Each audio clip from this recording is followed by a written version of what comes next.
People are coming on. Uh-oh, it froze again.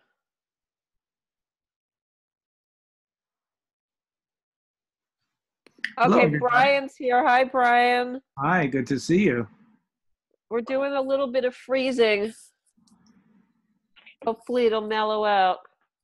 Do you mean that your computer is freezing, or that lots of people's computers are freezing? It means that all of a sudden people, I mean, it's like a static photo. And people might be talking, but I can't hear them. And I don't know. I think they're not hearing me either sometimes. No, I heard you the whole time. Okay, so. This is Jamila. I can hear you fine.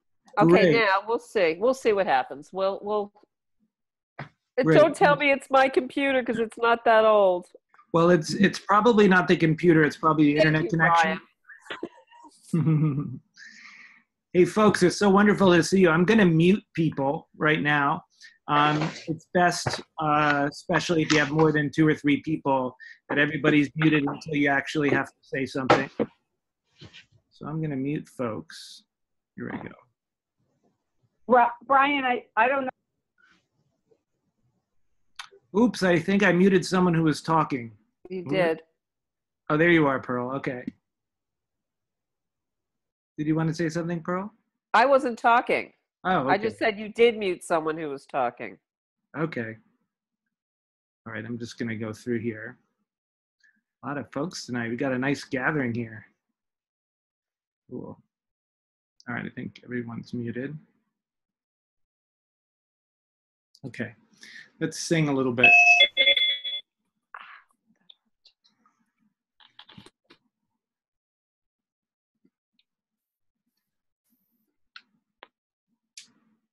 Okay.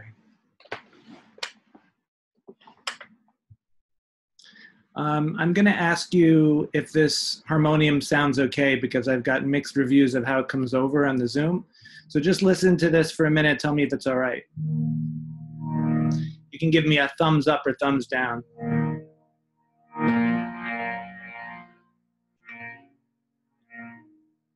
Is that working? Not so much. Some people yes, some people no. All right, I'm going to sing without it just so it's more clear.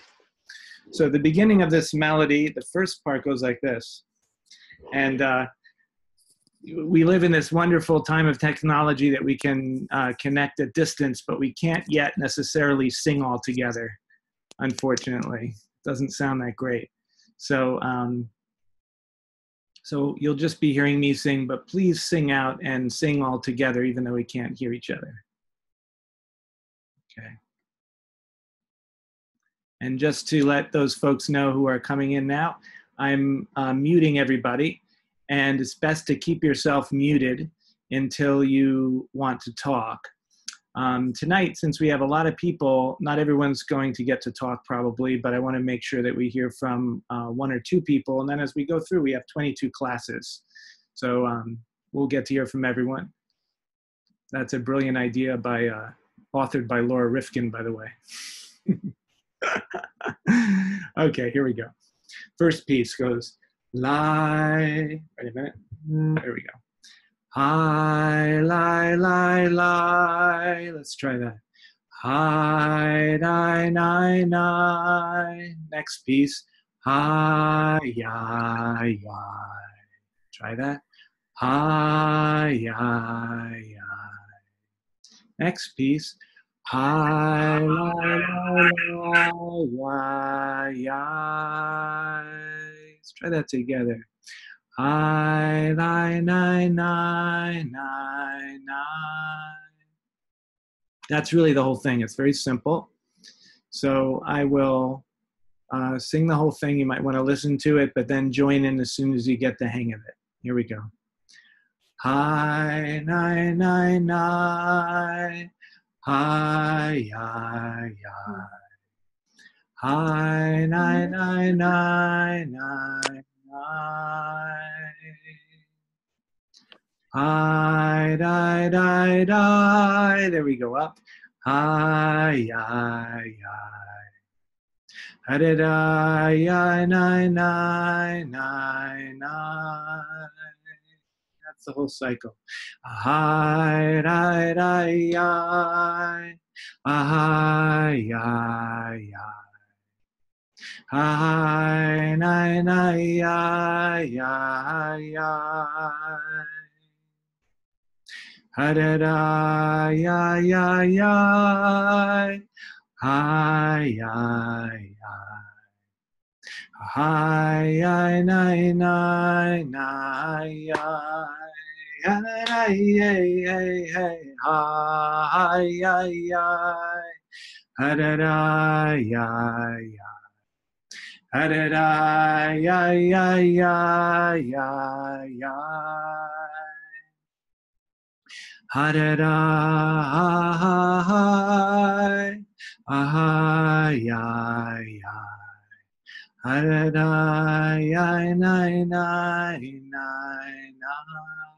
do one more time. Everybody sing along. Ahai, nai, nai, nai. Ahai, ya, ya.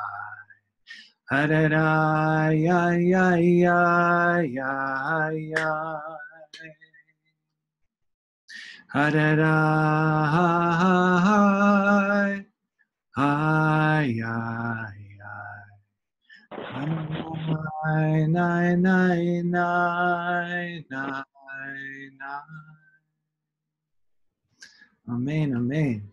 So welcome to this first class of Mastering Presence, which is based on the Hebrew letters.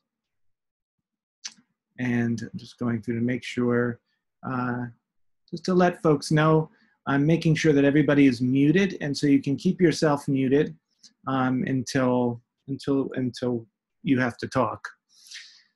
So this first class is going to be on the first letter of the Hebrew alphabet, which is the letter Aleph. And as we go through and study these letters, we'll be learning things, intellectual concepts about the letters, but really the point of it is to be able to actually practice the letters.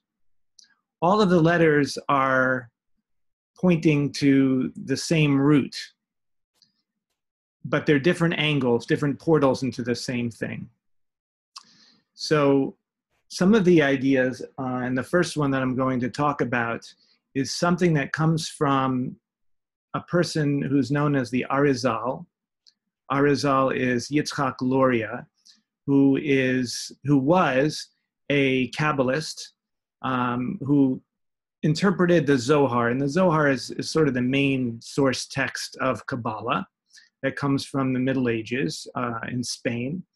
And the Zohar itself is not particularly clear about what it's saying. So there's a lot of different ways you can interpret it, just like the Torah as well.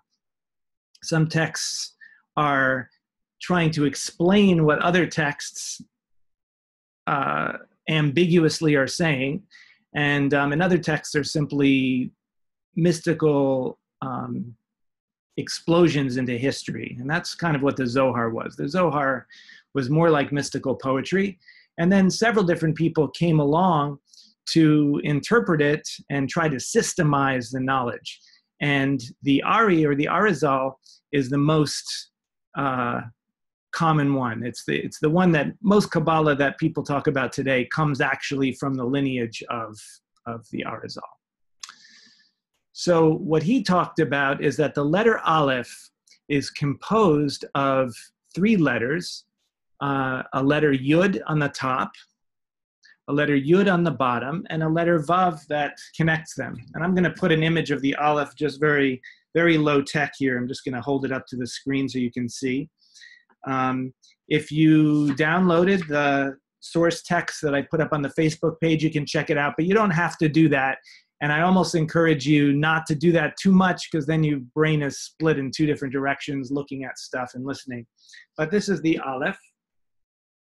And as you can see, we've got the Yud on the bottom, the Yud on the top, and then this line here is a Vav. So it's really two different letters, Yud and Vav, but with the Yud on the top and the bottom. And the Arizal explained that the Yud on the top and the Yud on the bottom represent the dimension of feeling or emotion. And as we know, feeling exists on a continuum of positive and negative, so that on one end we have joy, and on the other hand we have sorrow, or other expressions of that might be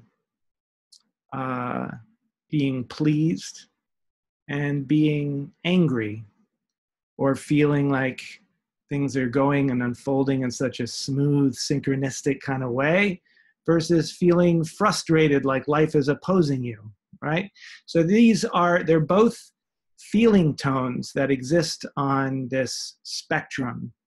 And the idea is that the glyph of the Aleph is symbolizing this spectrum. The upper yud is called the waters of joy, waters of closeness, the positive end of the spectrum, and the yud on the bottom, the waters of sorrow, or the waters of separation. And the vav in the middle is, you may know that the letter vav, when it comes before a word, means and. So vav as a prefix means and, it's adding something new. So the symbolism of the vav connecting the joy and the sorrow is that it's saying, look, these two things are part of one continuum. They're not two separate things, but they have a unity between them. Now, he gets this interpretation from a very unusual story that comes from the Talmud. You may have heard this story. It's a weird story. It's a story about 4 rabbis who enter Pardes. And Pardes means orchard, and it's a reference to Gan Eden, to the Garden of Eden, to paradise. So in a sense, the 4 rabbis that are entering Pardes, or entering paradise, you can hear the similarity in those two words, the English paradise and the Hebrew Pardes, which means orchard, Garden of Eden, is that's really it's a way of talking about the ultimate goal of spirituality, that there is a goal, there is a reality that exists in a dimension of our experience. And the whole point of us coming together in this class right now is actually to do just that, to enter the Pardes. So the story goes that the 4 rabbis were Ben Azai, Ben Zoma.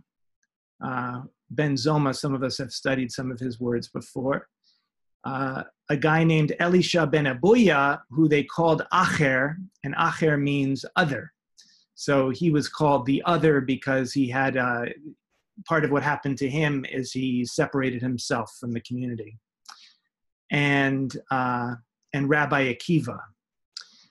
So when they had this mystical journey, Rabbi Akiva warned them that when you enter near the stone of pure marble, do not say water, water. Don't say mayim, mayim, water, water. Now, what's the stone of pure marble? None of this is explained in the story. It's an obscure story that calls out for like you have to interpret it. So he says, when you see the pure marble, don't say water, water. And then he gives a source text for this in Psalm 101 that says, the one who speaks falsehood will not be established before the eyes of the divine. Each of them enter Pardes, and Ben Azai beheld paradise, and he died.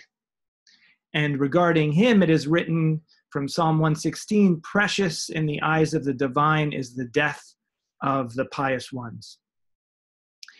Ben Zoma came in and beheld the Pardes and was stricken with insanity. And regarding him, it is written, and this is a verse from Proverbs, you have found honey, eat moderately, lest you bloat yourself and vomit it. Acher gazed and he cut the plantings. So that, again, that's an expression. He cut the plantings. What does that mean? Well, there's an assumption that all of this tradition has roots.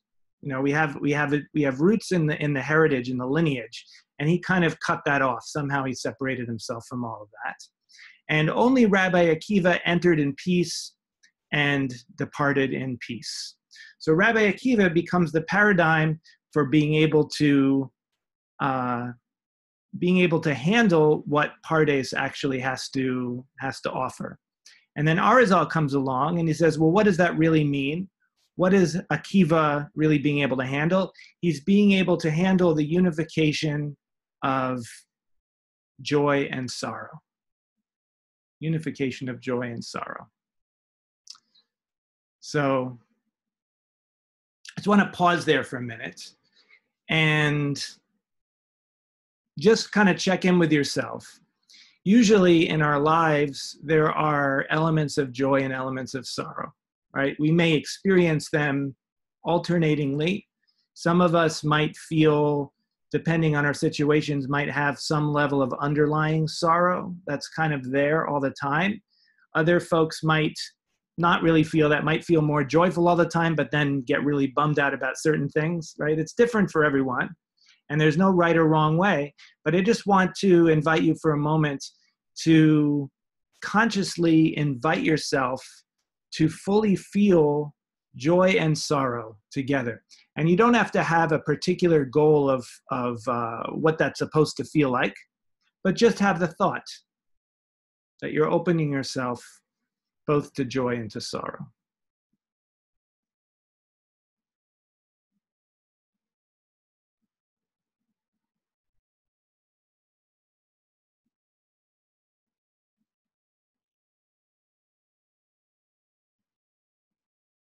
And I would love to hear from maybe just one person right now, if there's something you can share about that. How did that shift your perspective in some way when you consciously said, let me fully accept joy and sorrow together?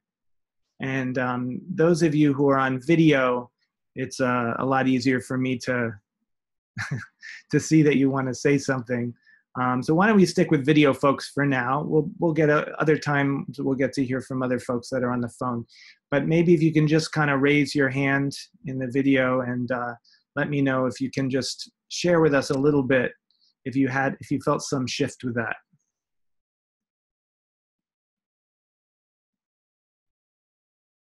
Okay, Tali, I'm going to unmute you. You can also unmute yourself if you want, because I'm not finding you in the list here.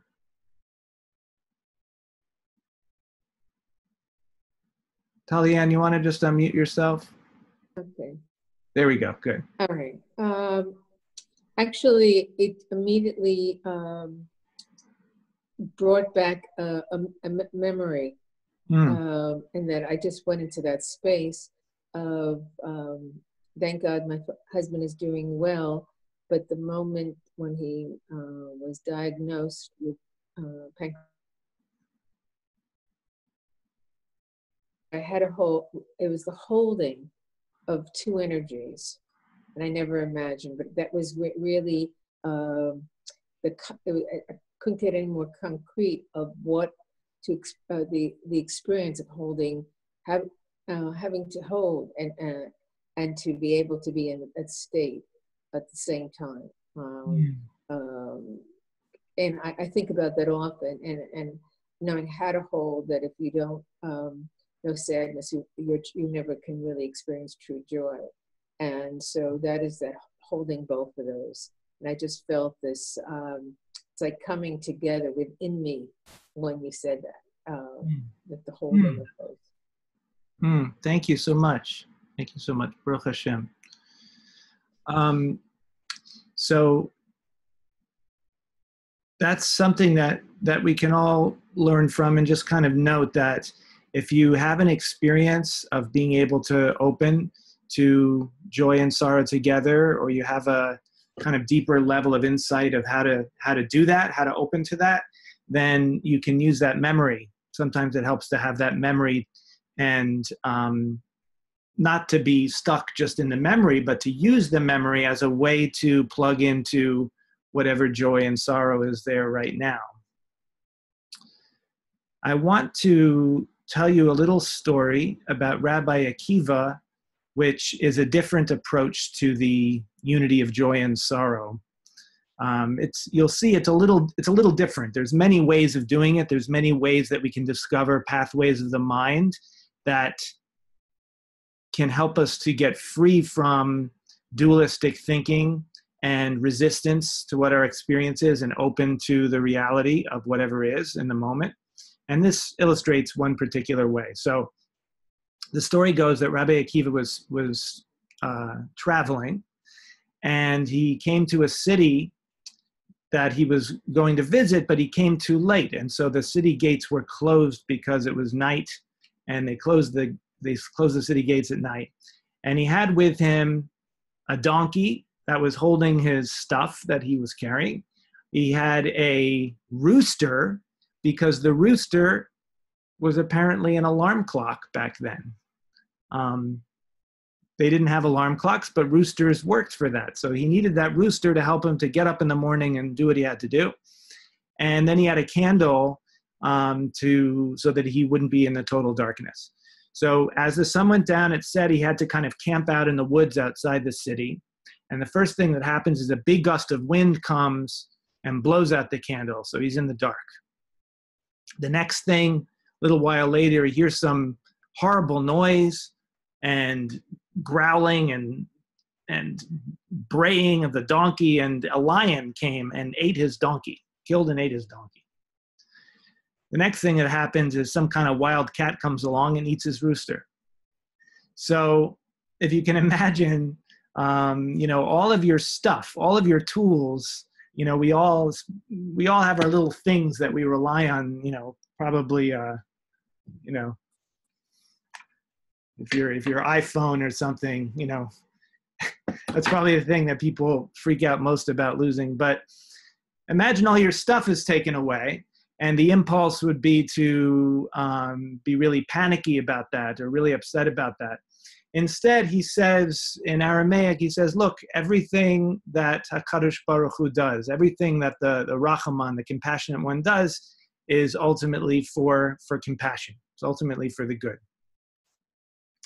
Goes to sleep, wakes up the next day, and it turns out that a band of vicious robbers had come into the city and had rampaged the city and murdered people, and he was saved because he was in the woods.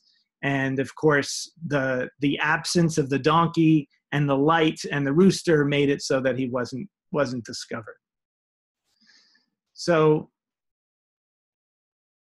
in this story, it's a little different from what we were talking about, because it's actually talking about outcomes. It's saying, look, you may, if you're not well and you have to take some kind of medicine that tastes terrible, you're going to have a negative experience with that terrible tasting medicine, but ultimately the result is going to be positive. Now, there's many, many instances that all of us could probably recall where negative things had positive outcomes. But the point is, in my view, the point isn't so much being able to prove or disprove or really know whether there is a positive outcome. The point is, when he was in the woods and those things happened to him, before he went and saw the positive outcome, he was able to relax and affirm that there was some goodness there, even though the ordinary impulse would be to kind of freak out and get negative and get scared and get angry. So to me, that's the real power there. That's the real challenge. If it's helpful to say something like Gam Zu L'Tova, there's good that's going to come out of it. If that's helpful to remind yourself, then wonderful. But the main thrust is not so much about what's going to happen later as an outcome, but really learning how in your own nervous system, how to fully open to whatever experience is arising for you. So this entire class, as we go through the 22 letters, we're going to learn a different verse for each of the letters. And these verses all come from Psalm 145. And they're going to develop over the course of these entire, the 22 weeks, which happen over longer than 22 weeks. The verses that correspond to the Hebrew letters are also going to apply to a full kind of sphirot and letters in the body visualization and movement practice. And we're going to actually do a simple version of that today. A couple of you may have done a different version of this with me many years ago back in Berkeley. I know Pearl did this. We used to do this on Tuesday mornings, but it was a little bit different. And I'm going to guide us through it. Eventually, we'll be able to put all 22 verses in the Sfirot and the Shema in the 6 directions, which some of you have learned too. So let's start with the verse. The first verse, and this is the only part that it might be helpful to actually look at the sheet that I put on Facebook, because it's a few words. It might be a little hard to memorize. You know what I'll do? I'll also put it in the chat. I'm going to write it in here in the chat so it's easy to see.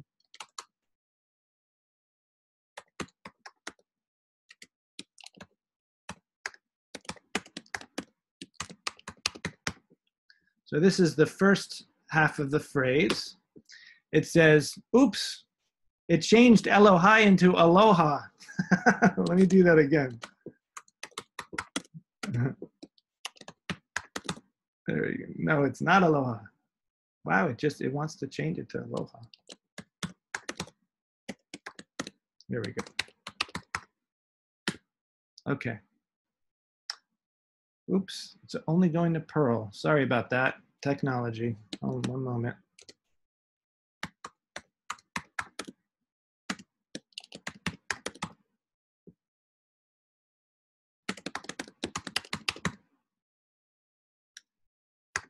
Okay, here we go. Now everybody should be able to see it. The words are, Aromimcha Elohai HaMelech. Aromimcha means, I will exalt you. Another form of that is Romemu. When you say Romemu in that prayer, that in Kabbalat Shabbat, Romemu, then that's the command's plural form. You're telling people Romemu, exalt the divine.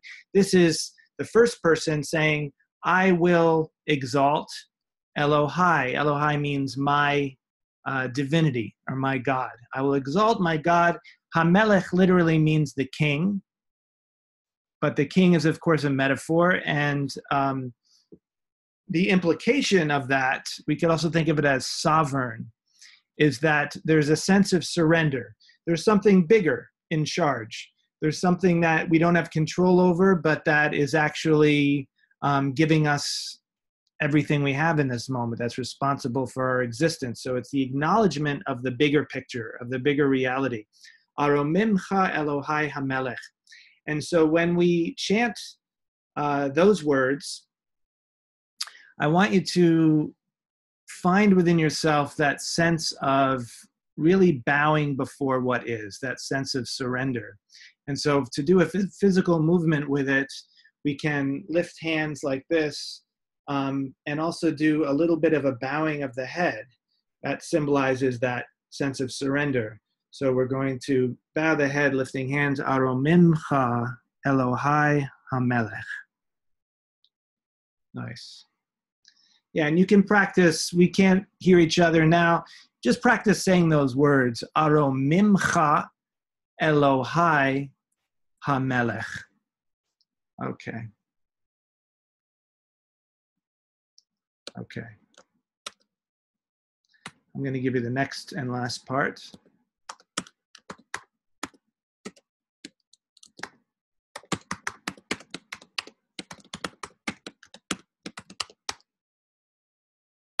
Okay, here's the next part.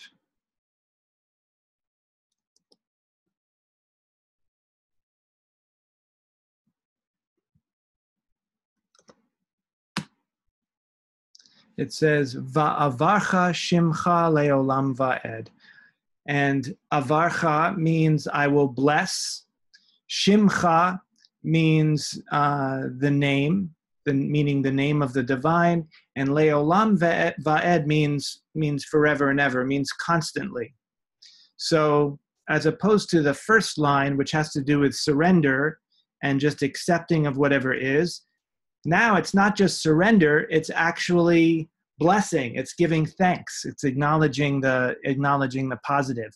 So the first half of the line is kind of passive, accepting, and the second part is lifting up into a form of praise.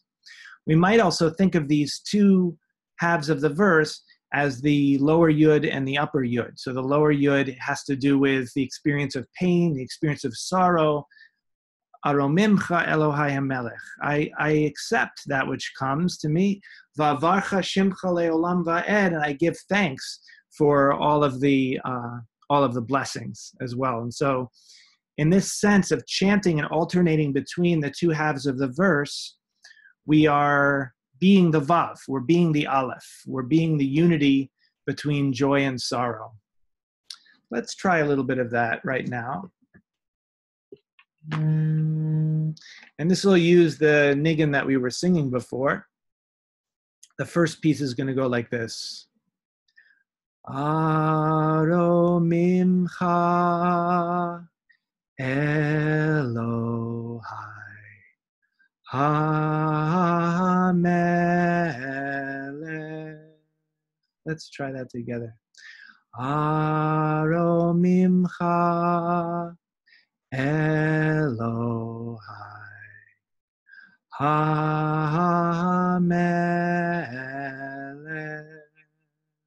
Good, I can see people are doing it. So now the second piece is almost the same melody, but it goes up a little bit. It's going to say, Va'avarcha Shimcha Le'olam va'ed. I'll do that one more time. Va'avarcha Shimcha Le'olam va'ed. So let's chant a little bit together now, and we can add the motions. So the first part, Aromimcha Elohai HaMelech. And coming up, Va'avarcha Shimcha Le'olam va'ed. We'll do a few times, again, having that sense of surrender and that sense of praise and giving thanks. Okay, here we go. Aromimcha Elohai HaMelech Va'avarcha Shimcha Le'olam va'ed. Aromimcha Elohai HaMelech Va'avarcha Shimcha Le'olam va'ed. Aromimcha Elohai HaMelech Va'avarcha Shimcha Le'olam va'ed. Aromimcha Elohai HaMelech Va'avarcha Shimcha Le'olam va'ed. Aromimcha Elohai HaMelech Va'avarcha Shimcha Le'olam va'ed. We're going to come into the 10 Sfirot and 6 directions of the Shema meditation. I'm going to guide you through it so you don't have to look at anything as we do it, but I encourage you to practice it through the week, and I've uploaded the sheets that will tell you all the words that I'll be saying for how to do it. So we can begin by imagining a column of light coming down into the top of your head. If it's helpful to you to use your hand to touch the top of your head, you can do that. And best you can in your mind's eye to see the letter Aleph above your head somewhere. So that Aleph is up and it's beaming its Alephness, its unification down into your body. Some of the words I'll be chanting are from a Kabbalistic word called Sefer Yetzirah, which has a particular way of chanting through the 10 sefirot. So that's what I'll be doing.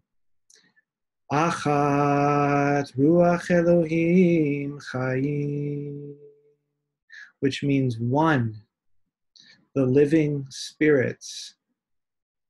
And as you see the Aleph, let's once again chant that verse, the Aleph verse, beginning with Aromimcha.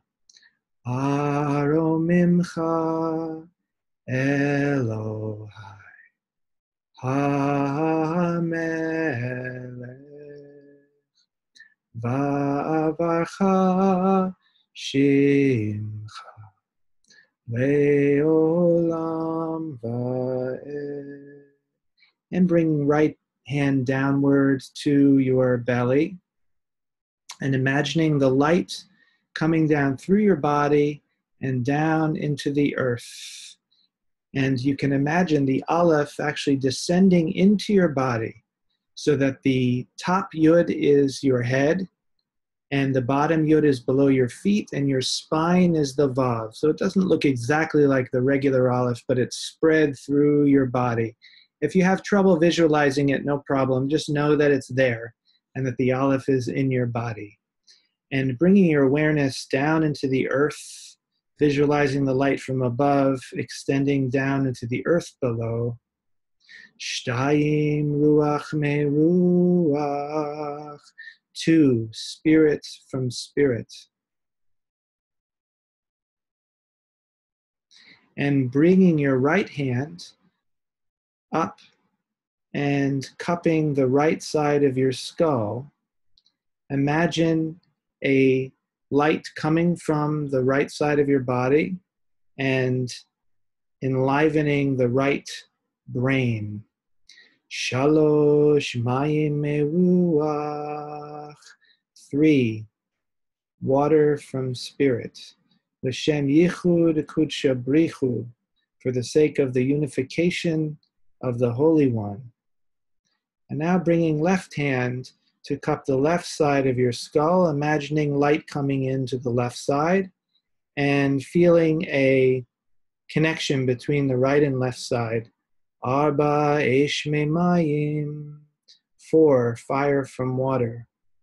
Ushechinte, the unification of the Holy One and the presence. Bidechilu rechimu.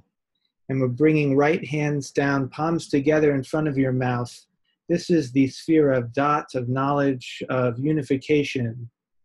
The Yached Shem Yod He B'Vav He, to bring together the masculine and feminine aspects, all polarities into one unity. B'Yehuda Shalim B'Shem Kol Yisrael. And now we're going to take the right hand and bring it to the heart, just as we do in the IJM practice. This is the coming together of chesed, loving kindness, and tiferet, which is beauty and grace. Chamesh Yahweh.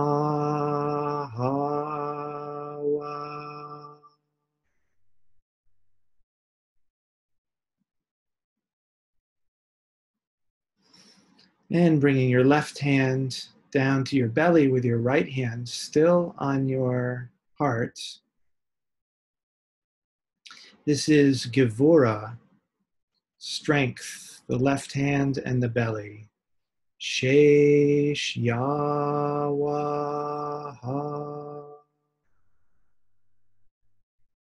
And now bringing your right hand palm open to your right thigh.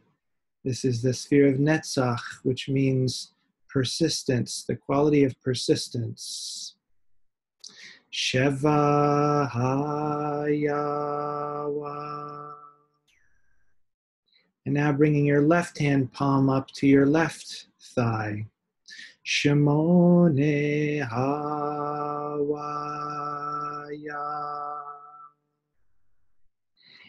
This is the quality of Hod, which is gratitude and humility. And now bringing both hands together in your lap in front of your reproductive organs. This is Yesod, foundation, joy and connection. Teshawaya.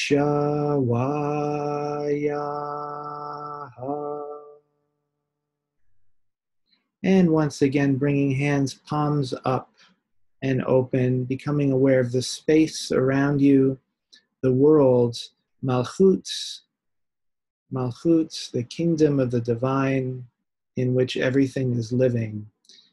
Ese Wahaya.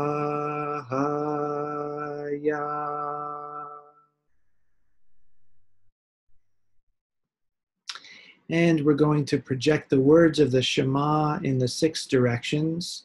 If you know the more advanced practice with the letters, the Yod, He, and Vav in the body, you can do that, but I'm going to guide it in a more simple way.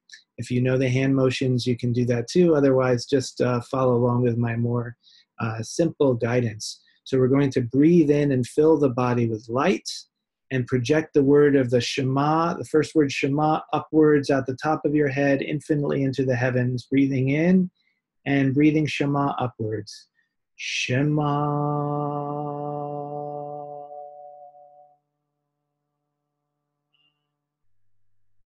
Breathing in, filling body with light, and projecting Yisrael downwards into the earth.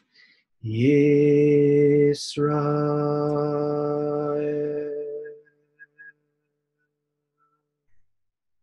Breathing in, filling the body with light, projecting Yadonai out in front of you. Yadonai.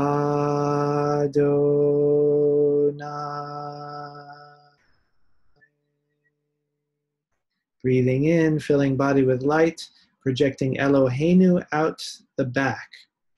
Eloheinu.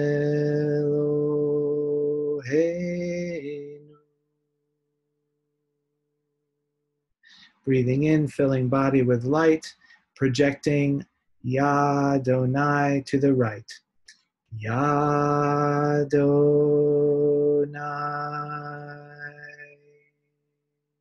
Breathing in, filling body with light. Echad to the left. Echad.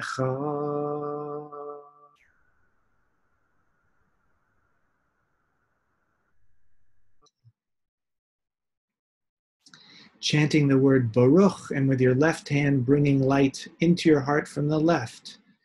Baruch. Chanting Shem, bringing light in from the right with your right hand. Shem. Chanting Kavod, bringing light from behind you with the left hand. Kavod. Chanting Malchuto, bringing light from the front with your right hand. Malchuto. Chanting Leolam, bringing light from below with your right hand. Leolam. Chanting Va'ed, bringing light from above with your left hand. Va'ed.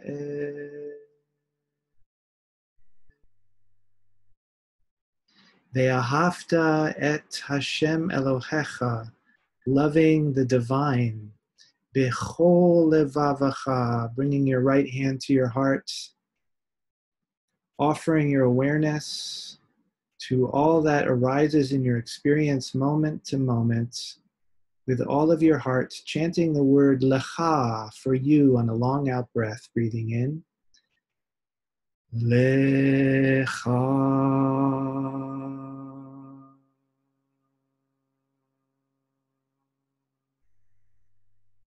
And bringing left hand to your belly. Connecting awareness once again with your body and feeling the flow of your breathing. V'chol nafshecha, all of your life energy.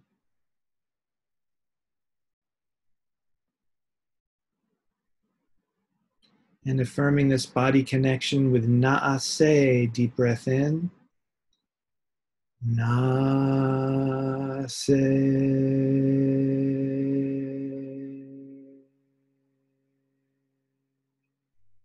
And bringing right hand to lightly touch your forehead with your fingers.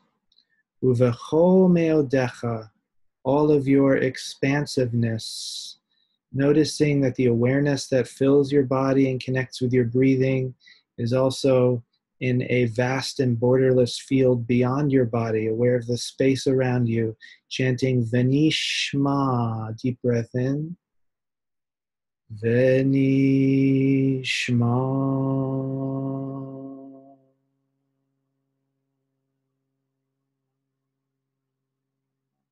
And kissing fingers, chanting Atahu or Atyahi, you are the divine, now is the divine, letting the words just guide you to connect very simply and directly and open to the present experience, Atahu or Atyahi.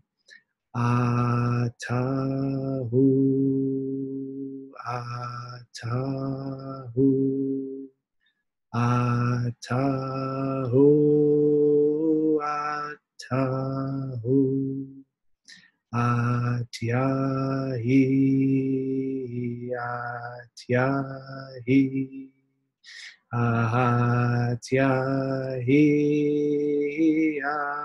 Atyahi. And bringing the chant inward, just to chant on the mental level. We'll sit for about 2 minutes in meditation. We're a little bit over time, but won't be more than 5 minutes over time. It's just sitting together, silently chanting in your mind, feeling the light in the body, the sphirot, the centers of energy, the expansiveness in the 6 directions, and breathing.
And closing once again with the 3 portals, bringing your right hand to your heart, offering awareness to the fullness of this moment as it is with Lecha, breathing in.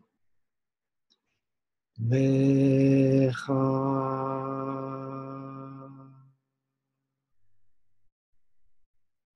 And left hand to your belly, connecting with your body, your form, and your breathing. Chanting Naase, breathing in. Naase.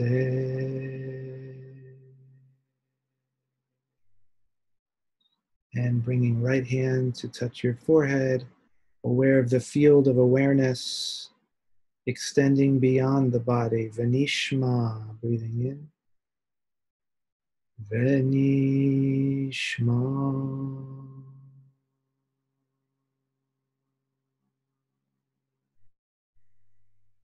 Amen. Kissing fingers. Atyahu.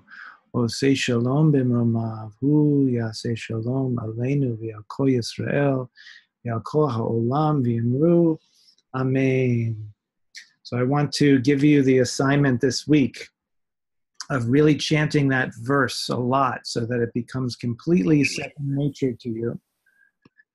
The Aromimcha Elohai HaMelech, that's number one.